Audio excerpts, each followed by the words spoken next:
As a member of the UNIA, right? Can you give us 4 reasons you believe Garveyism is the only hope for Black people? Yes, I can. And before I do, I got to shout out my division, UNIA Division 421 in Atlanta, Georgia, where President John Hargrove is the president.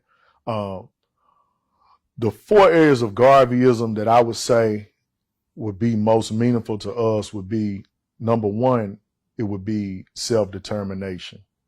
A people who ain't self-determining is whoever another people says they are. Your aspirations and what you seek to accomplish will be that which other people set forth for you.